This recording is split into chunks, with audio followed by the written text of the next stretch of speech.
per se del tomógrafo, como les había dicho, y todos estos artefactos se tienen que, al momento de hacer el estudio, tenemos que identificarlos para tratar de corregir lo antes posible para que el paciente pueda irse con un buen estudio. Y también hay artefactos que aparecen cuando yo voy a reconstruir las imágenes, es decir, yo ya adquirí el estudio, voy a reconstruir y la adquisición no fue la adecuada y yo presento escalones o no tengo suficientes cortes para la reconstrucción y puedo tener ahí un fallo también. Entonces vamos a ver ciertos artefactos, no todos porque son algunos también, y vamos a ver cómo se ven en la imagen y cómo los puedo solucionar. Tenemos artefactos dependientes de la física, por ejemplo, los artefactos que aparecen por endurecimiento del rayo son dos tipos.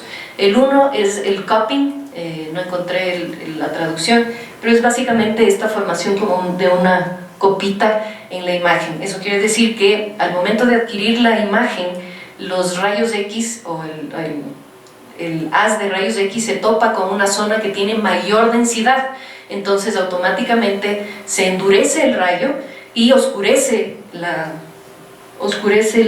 el chasis, digamos, ya. En la tomografía nos va a aparecer una zona oscura central. ¿Esto cómo se soluciona? Esto es como la fotografía de la calibración del tomógrafo, en donde yo estoy viendo que esto está muy por debajo de los parámetros habituales para la tomografía, y lo que hago es una calibración. ¿Qué hace esa calibración? Es que endurece el rayo previo a la adquisición del estudio y me da una imagen homogénea. Una vez que yo tenga esa imagen homogénea, puedo adquirir el estudio y evitar que tenga esta sombra oscurecida en la mitad del estudio. Entonces podemos usar filtros y ciertas aplicaciones que tiene de por sí el equipo, y esto nos va a ayudar a disminuir estos artefactos por endurecimiento del rayo. Hay otro tipo de artefactos igualmente por endurecimiento del rayo que aparecen típico cuando administramos medio de contraste en la vena cava superior o cuando estamos muy cerca de la cintura escapular. Es como una unión de dos tipos de artefactos los que ocurren ahí. Uno es justamente el rayo se encuentra con una densidad muy superior a la del tejido adyacente y por ende endurece el rayo y provoca estos destellos. Y segundo, cuando nosotros hacemos adquisiciones incompletas, la máquina tiene muy poquita información, es decir, información incompleta, y al momento de reconstruir la imagen nos da unas imágenes amorfas, que es porque estamos adquiriendo o la mitad de la cintura escapular o hay un marcapasos que se adquirió hasta la mitad, ¿no? Entonces, estas rayas o líneas se pueden disminuir o extendiéndonos un poco o omitiendo esa parte en el caso de la cintura escapular, o usando filtros para evitar estos artefactos, ¿no? Ahorita les voy a mostrar algunos. El equipo mismo puede tratar de homogeneizar esas imágenes o esos artefactos que pueden aparecer incluso en la calota. Este es un fantoma, ¿no? Ahí lo que se hizo fue aplicar un filtro para mejorar esos artefactos por endurecimiento del rayo. Se pueden hacer a través de fantomas o, por ejemplo, en este caso donde tenemos endurecimiento del rayo, como les decía, en la fosa posterior, que hay gran cantidad de estructuras óseas.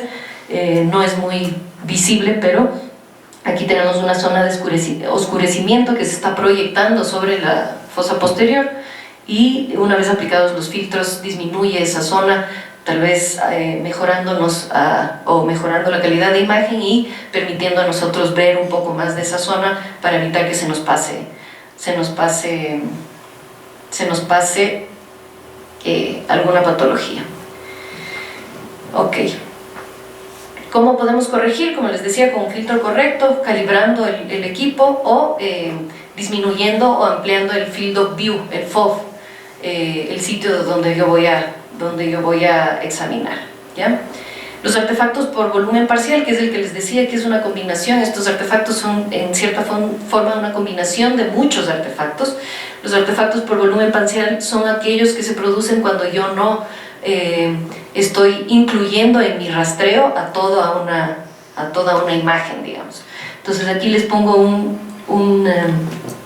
un diagrama donde posiblemente este paciente en verde están dibujando puede ser un marcapasos, un artefacto, algo que tenga implantable ese paciente, y estamos viendo que el haz del tomógrafo está pasando solo por la mitad. Cuando eso sucede, el tomógrafo no tiene la información adecuada o no tiene la información completa y nos da esta imagen, nos da una imagen amorfa, que es porque no tiene la información completa. Entonces, ¿cómo se soluciona? Yo, si estoy trabajando en tórax, puedo incluir al resto de la imagen en el field of view, o excluirlo de la adquisición para evitar ese artefacto. Los artefactos por alteraciones de los detectores son estas imágenes que normalmente en el cerebro se los ven muy circulares, y es cuando se descalibra, digamos, los detectores. ¿Cómo se solucionan? Si yo los veo que está apareciendo, o que en algún estudio previo apareció, se puede recalibrar el equipo y volver a adquirir al siguiente paciente, o comunicarlo para que eso sea solucionado por la persona que hace mantenimiento.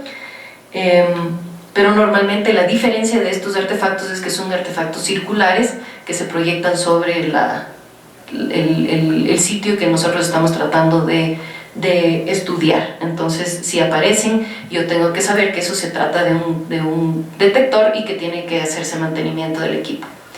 Los artefactos por submuestreo, como les decía, tenemos el principio de Alara, quiere decir que yo no voy a radiar a mi paciente tanto que no sea necesario, sino lo justamente necesario y que no comprometa a la imagen.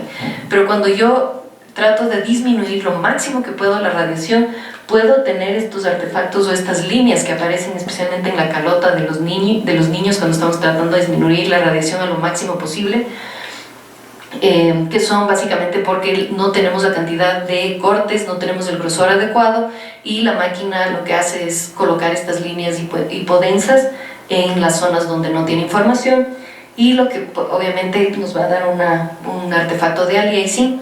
Y ¿cómo lo podemos solucionar a eso?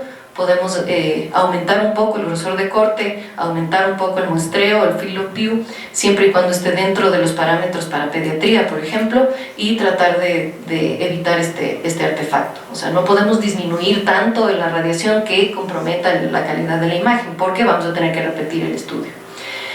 ¿Cómo solucionamos? Prolongamos el tiempo de rotación del gantry, aumentamos el número de proyecciones, tanto que podamos tener una imagen un poco más nítida. Los artificios por movimiento son también un problema común. Los licenciados aquí presentes nos van a dar fe de tal, pero hay ciertas posibilidades de mejorar esto. Uno, hablar con el paciente, explicarle qué tipo de estudio es el que se va a hacer. No todos saben la diferencia entre resonancia y tomografía, eso es una. Eso nos da un poco más de confianza también con el paciente, el hecho de que yo hable con él, le explique más o menos tiempos, cuánto nos vamos a demorar, le va a dar un poco más de tranquilidad al paciente. Entonces el paciente que presenta nerviosismo va a calmarse un poco, en teoría. Si eso no sucede, podemos hacer otros métodos. Normalmente aparecen en cráneo, en paciente que no está consciente del todo, en el cuello por deglución, o en el tórax por los movimientos respiratorios propios de la zona, ¿no? ¿Cómo solucionamos? Hablamos con el paciente, tranquilizamos, y si no podemos usar métodos de contención, es decir, tratar de mantener al paciente quieto lo más que se pueda, o si vemos que no podemos adquirir el estudio, reprogramarlo con sedación o solicitar sedación para realizar el estudio. Pero eso también depende de cómo está mi paciente, conocer cómo está mi paciente y saber que posiblemente la calidad del estudio no va a ser la más óptima si yo mando a mi paciente a imagen no muy consciente, que digamos. Los movimientos rítmicos como espasmos, o los movimientos cardíacos, o los movimientos respiratorios, en teoría se pueden mejorar con sincronización cardíaca. Hay protocolos de estudio que no podemos hacerlos con sincronización cardíaca, pero nos ayudan mucho a hacer sincronización cardíaca o respiratoria para eliminar esos artefactos. Entonces son diferentes. Obviamente la persona que está haciendo el estudio ya va a saber que el paciente se movió, se levantó y que el estudio va a salir movido, pero normalmente son artefactos hipodensos que se proyectan por sobre toda el field of view que estamos haciendo, sobre todo el sitio a estudiarse, o sombras o fantasmas o dobles contornos que pueden hacernos pensar que hay algún tipo de patología y realmente no la hay, simplemente que el paciente se movió. Los materiales metálicos hoy por hoy son inevitables, las fracturas, diferentes artefactos de metal que pueden ocasionar endurecimiento del rayo, como les decía, este destello de imágenes. Tenemos que verificar que el paciente no ingrese con nada metálico, que la cadenita, que los aretes, todo se retire antes de entrar al estudio, o si tiene alguna prótesis que se pueda retirar, por ejemplo prótesis dental que se puede retirar, hacer que el paciente se la retire, ¿sí? Si no puede retirarse el paciente ninguna de estas cosas, vamos a tener que usar filtros. Nuestro tomógrafo tiene un filtro que si nosotros vemos durante el topograma, vemos alguno de prótesis o alguna prótesis en brazos, piernas o en cadera, que son los que más nos dan problema al momento de ver la pelvis, podemos aplicar filtros y ya la adquisición cambia, ¿no? Entonces aquí tenemos una imagen en donde tenemos un artefacto por endurecimiento del rayo, un destello bastante grande, que al aplicar los filtros mejoran exponencialmente, ¿sí? Entonces no tenemos estos artefactos. El artefacto por escalonado aparece cuando la morfología del área que estamos estudiando cambia de una forma cilíndrica a cónica. Normalmente se van a dar cuenta que aparece cuando nosotros hacemos reconstrucciones en el cráneo o cuando el grosor de corte no fue el adecuado. Entonces este es un tipo de artefacto que aparece por cambios en la adquisición. ¿Cómo podemos solucionar eso? Cortes finos. Si nos están pidiendo que veamos algo muy fino, o sea, detalles tan pequeños como los que nos mostraba la doctora Chamorro, que son muy importantes ahorita en oncología porque son espacios muy pequeñitos que nos pueden dar muchísima información. Entonces, si yo justo ahí tengo un artefacto, o si el paciente deglutió, por ejemplo, en las imágenes que nos mostraba la doctora, puedo perder muchísima información. Entonces es muy importante tratar de hacer el método de imagen que sea más adecuado para ese paciente y para esa zona. Entonces puedo hacer cortes finos. En los artículos y en la bibliografía consultada incluso prefieren los cortes axiales a los helicoidales. Sin embargo, los helicoidales, si yo los sobrepongo, puedo también tener mucha más información y mejor resolución de imagen. Depende del paciente y depende de lo que estamos estudiando. Eso sería en cuanto a los criterios de calidad de tomografía.